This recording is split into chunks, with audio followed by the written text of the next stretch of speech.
Hey guys, welcome back to our channel. I am Sheetal and Shree आज हमारे साथ नहीं रहेगी।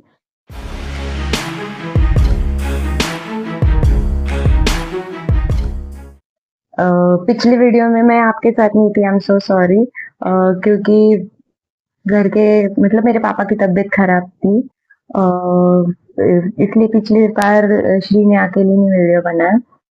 उसमें उसने बात की है अबाउट रणवीर अलाहाबादिया और समय रैना वाला कंट्रोवर्सी। आप जाके वो वीडियो देख सकते हैं, लिंक डिस्क्रिप्शन में मिल जाएगी। और आज का वीडियो भी थोड़ा सा अलग होने वाला है। मतलब ये वाला वीडियो रिव्यू स्लैश ओपिनियन होगा। ये वाला होगा वीडियो अबाउट मूवी मिसेस। आपने बहुत सारे रील्स देखे होंगे और मूवी भी देखा होगा, ट्रेलर तो देखा ही होगा।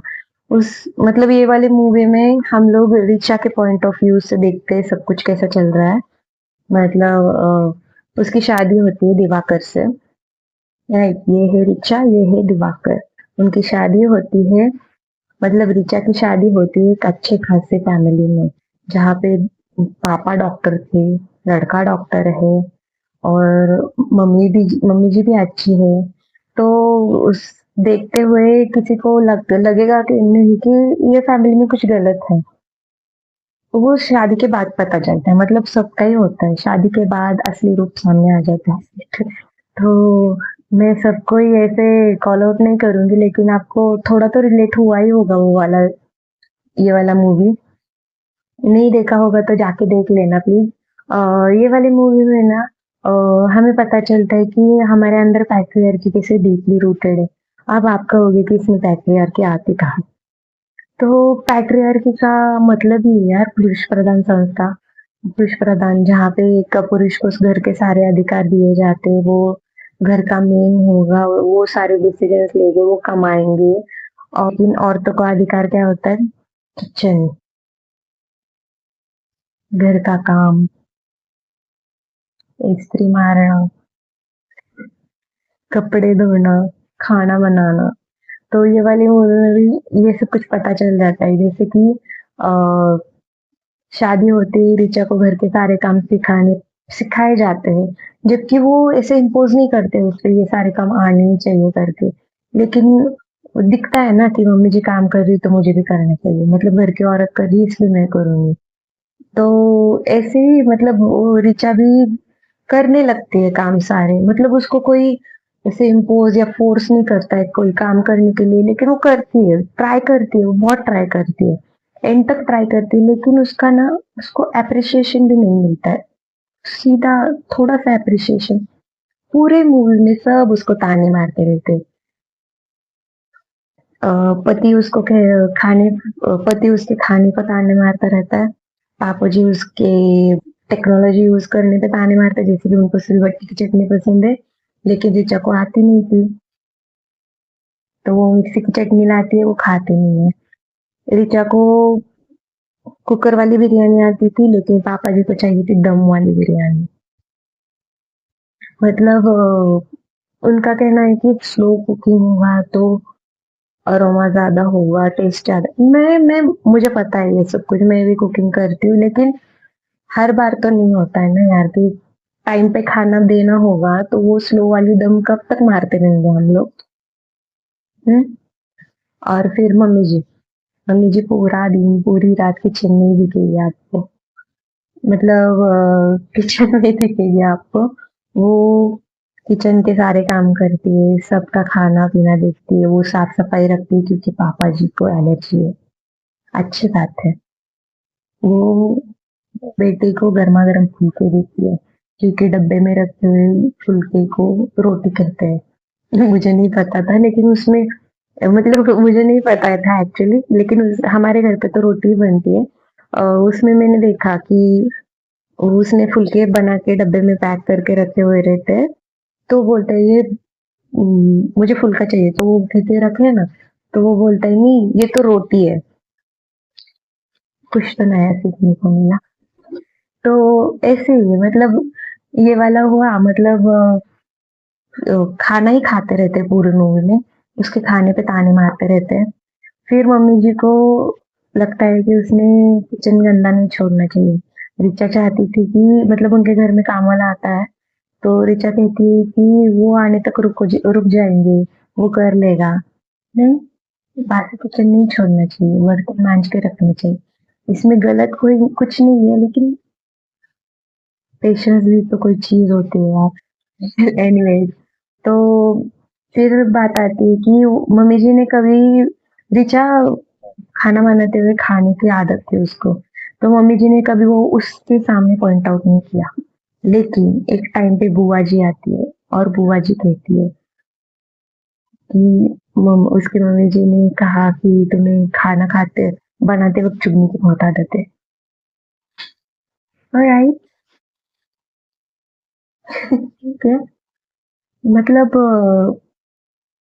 और ये सब कुछ चलते हुए भी ऋचा रहती है उनके साथ यार। वो छोटे छोटे मोमेंट्स एंजॉय करते रहते हैं, जैसे कि स्टार्टिंग में उसका पति उसको चाय देता है, अपना वाला हाफ चाय देता है और वो दोनों चाय शेयर करते हैं। कितना रोमांटिक मोमेंट, बस एक ही दिन के लिए हुआ। मतलब ऋचा बहुत खुश होगी कि यार ये रोज रोज होगा नहीं, लेकिन वो एक ही दिन हुआ।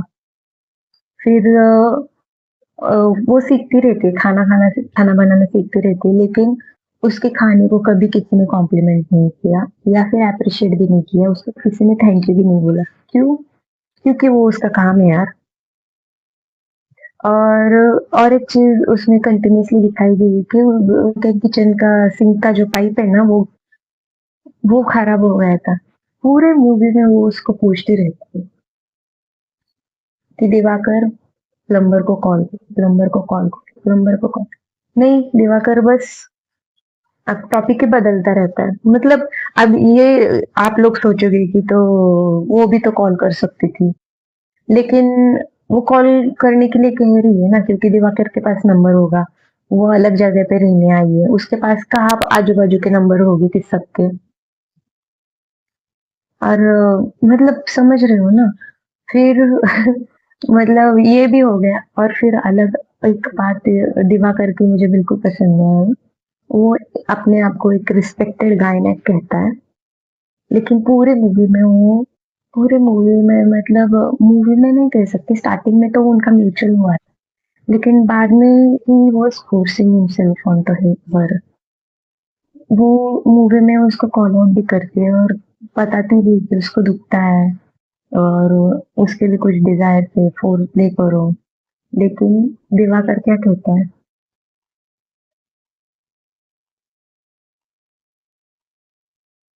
राइट। ये होता है। मतलब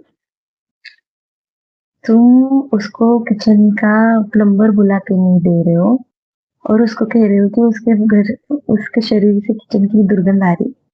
मतलब तुम उसको खाना बनाने के लिए कह रहे हो, उसको घर का सारा काम करने के लिए भी कह रहे हो, वो किचन का नल नहीं, वो पाइप ठीक नहीं कर रहे हो और उसको बोल रहे हो कि उसके शरीर से बदबू आ रही है। क्यों आ रही थी? पूछा है कभी उसने अपने आप को? पूछते हैं लोग कभी अपने आप को कि इसमें गलती किसकी हो सकती है? तो इस मूवी का एंड का सीन मुझे बहुत पसंद आया। मतलब ये मूवी में सब लोगों को, मुझे लगता है सभी लोगों को वो वाला सीन बहुत ज्यादा सेटिस्फाइंग लगा होगा, जहाँ पे वो जो नल का पानी उसने बाल्टी में रखा था, वो पानी उनको सर्व करती है पार्टी में। और जब दिवाकर उसको कॉल कॉल आउट करता है, उसको उसके ऊपर चिल्लाने के लिए आता है, वो पानी उसके ऊपर फेंक देती है। जो जो तसल्ली मिली थी यार दिल को, मतलब तसल्ली नहीं, राहत मिली थी दिल को। बहुत अच्छा लगा मुझे।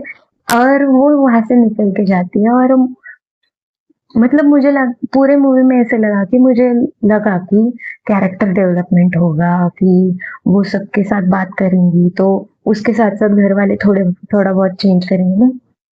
कोई चेंज नहीं होता, उससे सारे चेंज एक्सपेक्ट किए गए। तो वो घर जाती है गुस्सा होके, रोते रोते, और वहां पे उसकी मम्मी उसको क्या बोलती है, मम्मी पापा, कि कुछ नहीं बेटा, इतनी सी बात पे गुस्सा नहीं करना चाहिए, हम लोग आपके साथ आते हैं, वापस चलते हैं। ये मैंने होते हुए भी देखा है। ठीक है। और उसके बीच में उनका बेटा आता है, रिचा का भाई। तो वो बोलता है मम्मी यार बहुत गर्मी है, अगर ठंडा ठंडा कुछ तो चाहिए पीने के लिए। तो रिचा गुस्से में रहती है, तो उसकी मम्मी दोनों की तरफ देखती है, फिर रिचा की तरफ देखती है और बोलती है इतना गुस्सा भी मत करो, इतना गरम दिमाग अच्छा नहीं है, जाके ठंडा ठंडा पानी पियो, दिमाग शांत हो जाएगा। और उसके साथ ही बेटे को भी पानी दो। देख रहे हो पैट्रियार्की।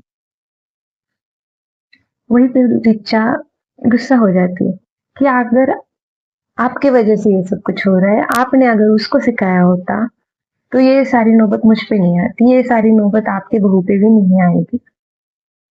सही तो कहा। मतलब आप बेटे और बेटी को पढ़ा रहे हो ना, तो बेटे और फिर दोनों को भी घर के काम सिखाओ। उनको बोलो कि this is not helping thing, this is your responsibility. दोनों को सिखाओ। फिर अगर आप उन दोनों को पढ़ा रहे हो, मतलब जॉब पे जाने के लिए दे रहे हो, दोनों को दो। अगर जॉब से वापस आके अगर लड़की काम कर रही है तो लड़के को भी काम करने को बोल। दिस इज इक्वालिटी यार, दिस इज इक्वालिटी। मतलब हम लोग नहीं चाहते, मतलब इक्वालिटी इज नॉट लाइक कि क्या, नहीं, सबको सब लोग बोलते हैं ना कि इक्वालिटी हमारी बॉडी सेम नहीं है, पता है सबको। This is not new. नहीं, आप लोग बोलोगे कि उनके पास तो नौकर हो, सबके घर पे होते हैं क्या नौकर? बोलो ना।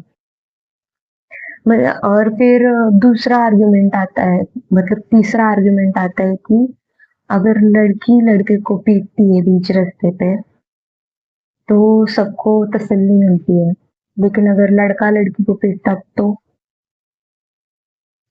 तो आपको रिवर्स रोल्स ही चाहिए ना। तो चाहिए रिवर्स रोल्स तो आ, आ जाओ शादी करके लड़की के घर पे, करो उसके घर के काम। करोगे? करोगे क्या? मतलब ईगो कितना बड़ा है, क्यों है ये ट्रियार्की की वजह से। मतलब ये दोष में सिर्फ लड़कों को ही या फिर मेन को ही दे रही, ऐसा नहीं, ये सब कुछ हमारे यहाँ पे चलता आ रहा है, इतना नॉर्मलाइज किया है कि इसको अब दोष बनाना, जो ब्लेम करना है ना, वो सोसाइटी को करना है। मैं किसी एक को ब्लेम नहीं करूंगी, मतलब या फिर किसी एक मतलब किसी मैं किसी एक को ब्लेम नहीं करूंगी, मतलब मैं बस पुरुषों को ही ब्लेम नहीं करूंगी, ये सोसाइटी की गलती है जो, मतलब। और इसको सुधारने के लिए क्या करना चाहिए, हमारा लास्ट वाले वीडियो में हमने बताया है कि क्या करना चाहिए। आप जाके लास्ट वाला वीडियो देख सकते हो, उसका भी लिंक डिस्क्रिप्शन में मिल जाएगा। और आज के लिए इतना ही। इस मूवी पे आपने जो सीखा, हमने जो सीखा, let's work on it guys. और तब तक के लिए टेक केयर, बाय बाय।